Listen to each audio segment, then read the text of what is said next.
चाहे आप SSC CGL की तैयारी कर रहे हो या बिहार एसएससी की तैयारी कर रहे हो, चाहे किसी भी कॉम्पिटिटिव एग्जाम की तैयारी कर रहे हो, तो मोस्ट इम्पोर्टेंट क्वेश्चन सीरीज घटना चक्र का और लूसेंट का और जितने भी कॉम्पिटिटिव एग्जाम है सबका निचोड़ आ गया है आपके सामने। तो बिना समय गवाए शुरुआत करते हैं आज के पहले प्रश्न से। देखते हैं पहला प्रश्न क्या पूछ रहा है। तो इसमें पूछ रहा है कि किसके अभाव में बर्फ में चलना कठिन हो जाता है, यानी किसकी कमी के कारण बर्फ में चलते हैं तो हम फिसल जाते हैं। तो याद रखिएगा घर्षण के अभाव में, और ये पूछा गया प्रश्न है कई बार का। घर्षण के अभाव में साइंस का प्रश्न है, घर्षण का अभाव होता है तो बर्फ पे जैसे हम चलेंगे फिसल जाएंगे। ठीक है, तो ये पहला प्रश्न का जवाब हो गया। दूसरा प्रश्न है किस राष्ट्रपति की मृत्यु सर्वथा अपने कार्यकाल में हो गई थी। काम करते करते मृत्यु हो गई थी, बहुत ही इंपॉर्टेंट क्वेश्चन है। तो जाकिर हुसैन, डॉक्टर जाकिर हुसैन जो थे उनकी मृत्यु जो हो गई थी अपने कार्यकाल के दौरान हो गई थी, याद रखिएगा ये प्रश्न। अगला प्रश्न है किनका सामान्य नाम न्यूक्लियॉन है। न्यूक्लियॉन है तो साइंस का प्रश्न है, केमिस्ट्री का प्रश्न है। तो न्यूक्लियॉन मतलब क्या, जो न्यूक्लियस में पाया जाता है यानी जो नाभिक में पाया जाता है। तो कौन सा पाया जाता है, न्यूट्रॉन, न्यूट्रॉन और प्रोटॉन। न्यूट्रॉन और प्रोटॉन जो है नाभिक में पाया जाता है, इसलिए इनका समान नाम क्या है, न्यूक्लियॉन है। दोनों मिलके न्यूक्लियॉन का निर्माण करवाते हैं, प्रोटॉन और न्यूट्रॉन। किसने सत्याश्रय और श्री पृथ्वी वल्लभ उपाधियां धारण की। देखिए ये इंपॉर्टेंट क्वेश्चन है, हिस्ट्री का प्रश्न है, किसने ये उपाधियां धारण की। तो इसने किसने धारण की, पुलकेशिन ने। पुलकेशिन टू, आपको पता होगा पुलकेशिन टू बहुत ही प्रतापी राजा थे हिस्ट्री के, और भारत के बहुत प्रतापी राजा साबित हुए, और युद्ध में कई लोगों को इन्होंने हराया था पुलकेशिन ने।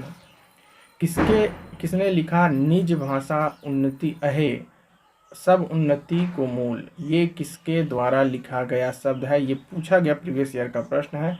तो इसको किसने लिखा था, भरतेंदु हरिश्चंद्र, जो भारत के बहुत ही विख्यात कवि हैं भरतेंदु हरिश्चंद्र, और उन्हीं ने लिखा था कि निज भाषा उन्नति के बारे में। ठीक है, भरतेंदु हरिश्चंद्र याद रखिएगा। पृथ्वी की किस परत का निर्माण सिलिका एवं एल्युमिनियम से हुआ है।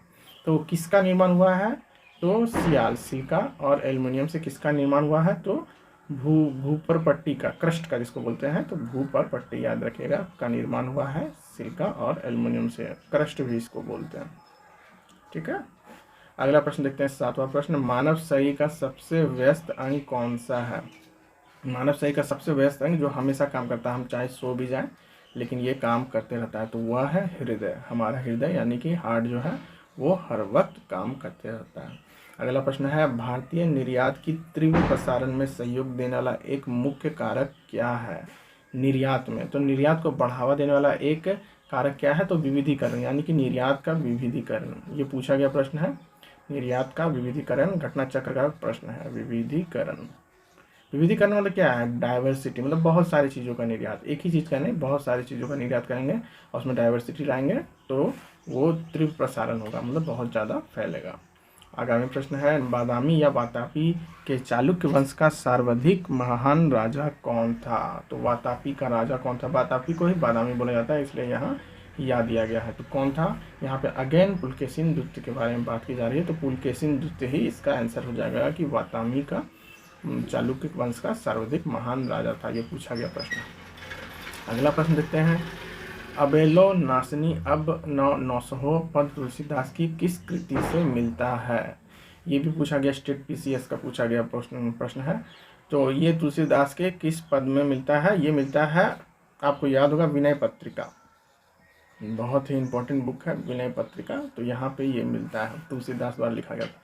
अगर आपको सिर्फ इतना भी याद रहता कि तुलसीदास ने विनय पत्रिका लिखा है तो भी आप इसका जवाब दे सकते थे। अगला प्रश्न देखिए, रेबीज का बहुत बार पूछा गया प्रश्न है, रेबीज का टीका किसने बनवाया है। तो रेबीज का टीका याद रखिएगा कि लुई पास्चर। ठीक है, लुई पास्चर। रेबीज किसके कारण होता है पता होगा आपको, ये होता है आपका वायरस के कारण। तो लुई पास्चर ने रेबीज का टीका बनाया था। ठीक है, और रेबीज किससे होता है, बंदर कुत्तों का काटने के कारण। 12वां प्रश्न, सबसे कम उम्र में राष्ट्रपति पद को सुशोभित करने वाले व्यक्ति कौन थे। तो ये भारत के राष्ट्रपति के बारे में पूछा जाता है कि सबसे कम उम्र में भारत के राष्ट्रपति कौन बने थे, निर्विरोध चुने गए थे। ये भी पूछा जाता है, नीलम संजीवा रेड्डी। नीलम संजीव रेड्डी जो थे निर्विरोध राष्ट्रपति चुने गए थे और सबसे कम उम्र के राष्ट्रपति थे भारत के। ठीक है, अगला प्रश्न की तरफ पढ़ते हैं बिना समय गवाए। 1665 में पुरंदर की संधि किनके मध्य हुई थी? 1665 की जो पुरंदर की संधि थी वो किनके मध्य हुई थी? तो इसका सही जवाब जो होगा जयसिंह और शिवाजी, पुरंदर की संधि। ठीक है, राजा जयसिंह जो थे, जयसिंह और जो शिवाजी महाराज थे, जयसिंह और शिवाजी महाराज के बीच हुई थी पुरंदर की संधि। ठीक है, याद रखिएगा। सम्राट अकबर द्वारा किसको जरी कलम की उपाधि से अलंकृत किया गया था? जरी कलम या सीरी कलम की उपाधि अशोक ने किसको दिया था? तो मोहम्मद जो है हुसैन, मोहम्मद हुसैन को दिया था जरी कलम या सीरी कलम की उपाधि। और ये इंपॉर्टेंट प्रश्न है। और वीडियो अच्छा लग रहा है तो वीडियो को शेयर जरूर कर दीजिएगा और चैनल पर नया है तो सब्सक्राइब जरूर कर लीजिएगा। आपके सब्सक्राइब की मुझे बहुत ज़रूरत है क्योंकि चैनल अभी नया है, तो आप सपोर्ट जरूर कीजिएगा। 15वां प्रश्न है महजब नहीं सिखाता आपस में बैर रखना, यह पंक्ति किसकी रचना है? इंपॉर्टेंट प्रश्न है। तो ये पंक्ति किसकी रचना है? तो ये पंक्ति रचना है इकबाल की, इकबाल की। स्टोर पीसीएस का पूछा गया प्रश्न है। ठीक है, अगला प्रश्न देखते हैं पृथ्वी की किस परत को सियाल कहा जाता है? देखिए मैंने ऊपर भी बताया था और ये प्रश्न वैसा ही है कि पृथ्वी की किस परत को कहा जाता है? तो भूपर पट्टी को कहा जाता है। ठीक है, ऊपर पट्टी। ठीक है, सियाल हो गया सील का, ऐसे एल से एल्यूमिनियम। 17वां प्रश्न है कौन सहायक संधि को स्वीकार करने वाला पहला भारतीय राजा था? सहायक संधि अंग्रेजों के द्वारा बनाया गया था ये संधि, सहायक संधि। तो इसको स्वीकार करने वाला पहला राजा कौन था? तो ये था हैदराबाद। आपको होगा पता होगा हैदराबाद में 4 मीनार है, तो हैदराबाद का जो निजाम था वो सहायक संधि को स्वीकार करने वाला पहला राजा था। और 4 मीनार हैदराबाद में पाया जाता है। और 4 मीनार किसने बनाया? तो इसने बनाया कुली कुतुब शाह, कुली कुतुब शाह ने। ये भी पूछा जाता है, याद रखिएगा। भारतीय विदेश व्यापार संस्थान कहाँ स्थित है? 18वां प्रश्न है भारतीय विदेश व्यापार संस्थान तो कहाँ स्थित हो सकता है? भारतीय इंटरनेशनल जोड़ा जा रहा है तो कहाँ हो सकता है? नई दिल्ली में। तो ये नई दिल्ली में विदेश व्यापार संस्थान स्थित है। किसको सीरी कलम की उपाधि दी? ये क्वेश्चन पहले ही पूछा गया था और ये घटना चक्र से लिया गया है। तो अब्दुस्मद को। ठीक है, जड़ी कलम की दिया मोहम्मद हुसैन को और सीरी कलम को की अब्दुस्मद को। ठीक है, अकबर ही दोनों उपाधि देते हैं, याद रखिएगा। जरी कलम मोहम्मद हुसैन, जरी कलम मोहम्मद हुसैन को, जबकि सीरी कलम अब्दुस्मद, सीरी कलम अब्दुस्मद, सीरी कलम। वंदना के इन स्वरों में एक स्वर मेरा मिला लो, यह काव्य पंक्ति किस कवि द्वारा रचित है? तो किसके द्वारा रचित है ये पीसीएस का क्वेश्चन है। तो सोहन लाल द्विवेदी, सोहन लाल द्विवेदी द्वारा रचित है। ठीक है, याद रखिएगा। अब पढ़ते हैं अगले प्रश्न की तरफ। तो अगला प्रश्न है कार या बस में ब्रेक लगाने के लिए कौन उत्तरदायी होता है? कार और बस में जब हम ब्रेक लगाते हैं तो उसके लिए कौन उत्तरदायी होता है, ये पूछा जा रहा है। तो याद रखिएगा कि जब भी कार में हम लोग ब्रेक लगाते हैं तो क्या होता है, इसके एक और जो प्रश्न पूछा जाता है कि कार में ब्रेक लगाते हैं तो हम लोग आगे की तरफ गिर जाते हैं और चलाते समय हम लोग पीछे की तरफ गिरते हैं जैसे कार स्टार्ट होता है। तो इसके लिए कौन जिम्मेदार है? तो इनर्शिया या जड़त्व का नियम इसमें काम करता है, न्यूटन का जड़त्व नियम इसमें काम करता है। और इस प्रश्न का अंतर होगा कार या बस ब्रेक लगाने के लिए कौन होता है? तो ब्रेक कैसे लग सकता है? बिना घर्षण के तो नहीं लग सकता है। तो जब ब्रेक दबाते हैं तो घर्षण होता है, तो घर्षण इसके लिए उत्तरदायी है। सबसे अधिक उम्र में राष्ट्रपति पद को सुशोभित करने वाले व्यक्ति कौन थे? पहला सीट में पूछा गया था सबसे कम उम्र, अभी पूछा जा रहा है सबसे अधिक उम्र में। तो कौन थे? तो थे वीवी गिरी, कार्यवाहक राष्ट्रपति थे वीवी गिरी जी। तो ये थे सबसे अधिक उम्र में राष्ट्रपति पद को सुशोभित किया था वीवी गिरी जी ने। अगला है किसमें क्लोरीन की ऑक्सीकरण अवस्था +1 है? क्लोरीन की ऑक्सीकरण अवस्था +1 है, साइंस का केमिस्ट्री का पूछा गया प्रश्न है। तो हाइपोक्लोरस अम्ल, हाइपोक्लोरस अम्ल में। पीट्रा ड्यूरा का आरंभ किसने करवाया था? पीट्रा ड्यूरा किसने करवाया था? याद रखिएगा, पीट्रा ड्यूरा का कार्यक्रम का आयोजन किसने करवाया था? जहांगीर ने करवाया था। पीट्रा ड्यूरा। किस देश का राष्ट्रीय पशु कंगारू है? किसका हो सकता है? सभी जानते हैं कंगारू किसे बोला जाता है? ऑस्ट्रेलिया को। तो ऑस्ट्रेलिया इसका आंसर हो जाएगा। भूपर पट्टी में सर्वाधिक पाया जाने वाला तत्व कौन सा है? भूपर पट्टी में सर्वाधिक पाया जाने वाला तत्व याद रखिएगा कंफ्यूज मत होइएगा, ऑक्सीजन पाया जाता है हमारे ऊपर पट्टी में, ठीक है। ऊपर पट्टी में सबसे ज़्यादा क्या पाया जाता है? ऑक्सीजन, ठीक है। 7वां प्रश्न देखते हैं कि 20 प्रश्न पहले हो गया और ये 20 का अलग सेट है। तो 7वां प्रश्न, नासा के एक टेलीस्कोप केपलर मिशन का प्रमोशन कब किया गया था? ये अगला प्रश्न है। तो 7 मार्च 2009 को, 7 मार्च 2009 को केपलर मिशन से अभी भी प्रश्न पूछाता है, इसलिए इस प्रश्न को शामिल किया गया, ठीक है। एलएनजी के आयात के लिए भारत में पहला एलएनजी टर्मिनल कहाँ स्थापित किया गया है? ये क्वेश्चन है एलएनजी के आयात के लिए, ठीक है। लिक्विड नेचुरल गैस एलएनजी, ठीक है। तो ये कहाँ पे स्थापित किया गया है? ये दहेज में स्थापित किया गया, दहेज। किस वायसराय के कार्यकाल में भारत में संविधान सभा का गठन हुआ? इंपॉर्टेंट प्रश्न है, याद रखिएगा। किस वायसराय के कार्यकाल में संविधान सभा का गठन हुआ? तो लॉर्ड वेवेल। कौन हो जाएंगे? Lord Wavell. अगला प्रश्न है, किस देश का राजनीतिक दल बाथ पार्टी है? बाथ पार्टी किस देश का राजनीतिक दल है? तो इराक का। आवृतबीजी एंजियोस्पर्म के किस कुल में नारियल संबद्ध है? ठीक है, आवृतबीजी के किस कुल में नारियल का संबंध है? यानी आवृतबीजी के अंदर आता है नारियल, और वो किसके अंदर संबंधित है? तो पालमी के अंदर, पालमी। अब तक सर्वाधिक व्यक्ति जो बतौर राष्ट्रपति निर्वाचित हुआ किस राज्य से संबंधित है? अच्छा, मतलब किस राज्य से सबसे ज़्यादा राष्ट्रपति बने हैं? तो वो हो जाएगा आंध्र प्रदेश। आंध्र प्रदेश से सबसे ज़्यादा, आंध्र प्रदेश और तेलंगाना अलग हो चुका है, आपको पता होगा, ठीक है। अच्छा, चिड़िया का आकाश में उड़ना न्यूटन के गति के किस नियम से संबंध है? चिड़िया का आकाश में उड़ना न्यूटन का गति का किस नियम से संबंधित है? तो तीसरा नियम, थर्ड नियम से संबंधित है। क्यों? क्रिया के बराबर विपरीत प्रतिक्रिया। चिड़िया का पंख क्या है? नीचे फड़फड़ाता है, तो इसको चिड़िया को ऊपर ढकेलता है हवा। पंख नीचे जाता है तो हवा चिड़िया को ऊपर ढकेलता है, उसी से संबंधित है, ठीक है। और किसी से आप पूछ भी सकते हैं कि चिड़िया अगर उड़ रहा है तो वो किस नियम से उड़ रहा है? तो न्यूटन के थर्ड लॉ से उड़ रहा है। 14वां प्रश्न है, जिस समय कैबिनेट मिशन भारत आया उस समय ब्रिटेन का प्रधानमंत्री कौन था? वाह भाई, बहुत इंपॉर्टेंट प्रश्न। जिस समय कैबिनेट मिशन भारत आया उस समय ब्रिटेन का प्रधानमंत्री कौन था? तो क्लीमेंट इटली था, याद रखिएगा, क्लीमेंट इटली, ओके। सीबीआई किस देश की गुप्तचर संस्था है? ये तो आसान प्रश्न है, तो भारत की है। पृथ्वी का कोर किस रूप में है? पृथ्वी का कोर है वो किस रूप में है? वो पिघला है, लिक्विड फॉर्म में है, तो पिघला द्रव्य फॉर्म में।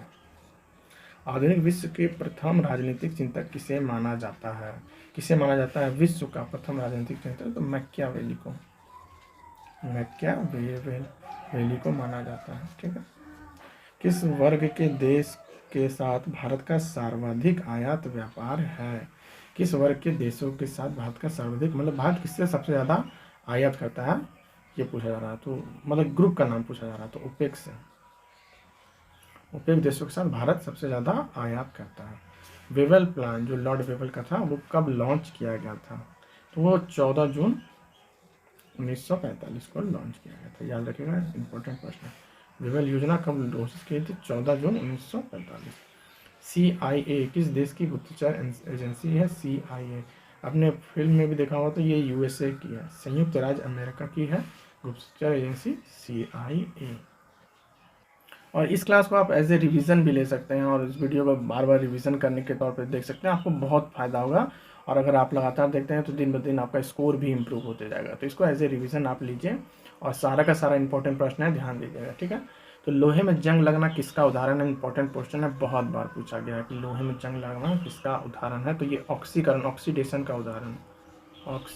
का उदाहरण है लोहे में जंग लगना। अगला है, मंत्रिमंडल की बैठक की अध्यक्षता कौन करता है? मंत्रिमंडल यानी जितने भी मंत्री हैं, कानून मंत्री, वित्त मंत्री, जो है डिफेंस मिनिस्टर, गृह मंत्री, जितने हैं, सबकी अध्यक्षता कौन करता है, ये पूछा जा रहा है। तो प्रधानमंत्री इसकी अध्यक्षता करता है, प्रधानमंत्री इसकी अध्यक्षता करता है। अगला प्रश्न है, एंजियोस्पर्म के लिए कुल में गणना संबंधित है। एंजियोस्पर्म का किस कुल से? तो ये हो जाएगा ग्रेमिनेसी कुल से संबंधित है, ग्रेमिनेसी कुल, ठीक है। अगला है, ऋग्वेद में दीर्घकालीन या आजीवन अविवाहित कन्या को क्या कहा जाता था? ऋग्वेद का प्रश्न है, पुराने समय का, एंशियंट इंडिया का। तो किसको का आजीविक विवाहित कन्या को क्या कहा जाता था? तो इसको कहा जाता था अमाजू, आजीवन अविवाहित कन्या। ठीक है, और ये स्टेट एग्जाम में पूछा गया प्रश्न है। ग्रीन पीस इंटरनेशनल का मुख्यालय कहाँ है? क्वेश्चन पूछा जाता है, इंपॉर्टेंट है, तो याद रखिएगा एम्स्टरडेम में। एम्स्टरडेम में इसका मुख्यालय है, ग्रीन पीस इंटरनेशनल। ठीक है, मुख्यालय एम्स्टरडेम। विश्व का सबसे ऊंचा पठार कौन सा है? तो कौन सा होगा? आपने बचपन में भी पढ़ा होगा कि तिब्बत का जो पठार है, विश्व का सबसे ऊंचा पठार कौन सा है? तिब्बत का पठार। Shane Warne's century my top 100 test cricketers किसकी लिखी पुस्तक है? तो क्या लग रहा है आपको पढ़ने से, किसकी हो सकती है? तो सेन वॉन्स की है। सेन वॉन्स सेंचुरी किसने लिखा है? सेन वॉन्स ने। 8वां, भारत में पहली कृषि जनगणना किस वित्तीय वर्ष में हुई थी? ध्यान दीजिएगा, पहली कृषि जनगणना इंपॉर्टेंट प्रश्न है, किस वर्ष में हुई थी? 8वां प्रश्न पूछा जा रहा था। 1970 में हुई थी। 1970-71 में पहली कृषि जनगणना हुई थी। इंपॉर्टेंट प्रश्न। ऋग्वेद में दस्यु शब्द किसके लिए प्रयुक्त है? इंपॉर्टेंट क्वेश्चन है। हेलो, ध्यान दीजिएगा, दस्यु शब्द का प्रयोग किसके लिए किया गया है ऋग्वेद में? तो ये प्रश्न पूछा जाता है, और ये जो है दस्यु शब्द का प्रयोग किया गया है अनार्यों के लिए, अनार्यों के लिए। ठीक है, ठीक है। अगला प्रश्न है, अंतर्राष्ट्रीय मोबाइल उपग्रह संगठन की स्थापना किस वर्ष की गई थी? अंतर्राष्ट्रीय मोबाइल उपग्रह संगठन की स्थापना किस वर्ष की गई थी? ठीक है, तो ये 1979 में की गई थी, मोबाइल उपग्रह संगठन। एक आदमी 5 kg का एक सूटकेस पकड़े हैं, तो उसके द्वारा किया गया कार्य क्या होगा? सूटकेस सिर्फ पकड़ा है, पकड़ के चल नहीं रहा है, तो क्या हो सकता है? शून्य हो सकता है, कोई कार्य नहीं है। हाँ, अगर वो सूटकेस हाथ में पकड़ के थोड़ा चले तो उसके द्वारा कार्य किया जाएगा। बिना डिस्टेंस का कार्य 0 है। ठीक है, वर्क इज इक्वल टू हो गया फोर्स, डिस्प्लेसमेंट होना जरूरी है वर्क का डेफिनेशन। अगर डिस्प्लेसमेंट 0 है तो कार्य भी 0 हो जाएगा, इसलिए आदमी द्वारा किया गया कार्य 0 हो गया। 12वां प्रश्न है, एक राष्ट्रपति यह चाहता है कि किसी बात पर मंत्रिपरिषद विचार करे, तो वह उसकी सूचना किसे देता है? राष्ट्रपति उठाना चाहता है इस बात को, तो वो किसको सूचना देगा कि मंत्रिपरिषद विचार करे? तो राष्ट्रपति किसको बोलेगा? सीधा बात है, प्रधानमंत्री को बोलेगा, तो वो प्रधानमंत्री को बोलेगा। पॉलिटिकल क्वेश्चन है, पूछा गया प्रश्न है। किसी गैस का अनुभार किसके वाष्प घनत्व का कितना होता है? किसी गैस का अनुभार उसके वाष्प घनत्व का कितना हो सकता है, बताइए? तो उसके वाष्प घनत्व का दुगना होता है। किसी गैस का अनुभार उसके वाष्प घनत्व का दुगना होता है। ठीक है, अर्थर ये गोपथ ब्राह्मण इंपॉर्टेंट प्रश्न है, ध्यान दीजिएगा, पूछा जाता है। गोपथ ब्राह्मण किस वेद से संबंधित है? तो यह है अथर्ववेद। ठीक है, अथर्ववेद से संबंधित है गोपथ ब्राह्मण। मानकीकरण के लिए अंतर्राष्ट्रीय संगठन की स्थापना किस वर्ष की गई थी? मानकीकरण के लिए, मानकीकरण मतलब कि उसका यूनिट सेट किया गया था, किस वर्ष किया गया था? तो ये किया गया था 1947 में, यानी कि जब भारत आज़ाद हुआ था। ठीक है, जो यूनिट होता है जैसे मीटर, किलोमीटर, इसका जो यूनिट को है डिफाइन किया गया था मानकीकरण के लिए। कोटोपैक्सी पर्वत किस देश में स्थित है? कोटोपैक्सी पूछा जाता है, ज्वालामुखी विस्फोट इसमें बहुत ज़्यादा होता है, तो इक्वाडोर में, उसी के लिए प्रसिद्ध है ज्वालामुखी के लिए कोटोपैक्सी, इक्वाडोर। ठीक है, कोटोपैक्सी कहाँ का हो जाएगा? इक्वाडोर का। एक कोशिकीय जीवों का अध्ययन सर्वप्रथम किस वैज्ञानिक ने किया था? एक कोशिकीय जीव का अध्ययन किस वैज्ञानिक ने किया था? तो ल्यूवेनहॉक। किसने किया था? ल्यूवेनहॉक ने किया था एक कोशीय जीवों का अध्ययन। ठीक है, केवल किसके प्रयोग के लिए भुगतान के आर्थिक लगान कहते हैं? किसके प्रयोग के लिए भुगतान को आर्थिक लगान कहते हैं? ये प्रश्न पूछा जा रहा है, तो इसका सही जवाब है भूमि के प्रयोग के लिए। भूमि का प्रयोग के लिए जो है भुगतान को आर्थिक लगान कहते हैं। इल्तुतमिश लिख दिया गया है। इल्तुतमिश के राज दरबार में किस इतिहासकार को संरक्षण मिला था? तो ये इल्तुतमिश का प्रश्न है, और इसको किसको संरक्षण मिला था? मिन्हाज को, मिन्हाज उस सिराज। मानकीकरण के लिए अंतर्राष्ट्रीय संगठन का मुख्यालय कहाँ? पहले पूछा गया कब हुआ था, तो 1947 में हुआ था, और मुख्यालय इसका कहाँ है ये पूछा जा रहा था। तो जिनेवा में, जिनेवा में सबसे ज़्यादा मुख्यालय है, जिनेवा, स्विट्जरलैंड। ठीक है, तो ये था 60 प्रश्नों का सीरीज। वीडियो कैसा लगा कमेंट करके बताइएगा, और कोशिश किया जाएगा अगली बार से करंट अफेयर को भी इंक्लूड कीजिएगा। चैनल में नए हैं तो सब्सक्राइब जरूर कर लीजिएगा। क्योंकि चैनल अभी नया है, आपके सपोर्ट की बहुत ज़रूरत है आपके भाई को। ठीक है, वीडियो देखने के लिए धन्यवाद आप सबका, और आपका दिन शुभ हो।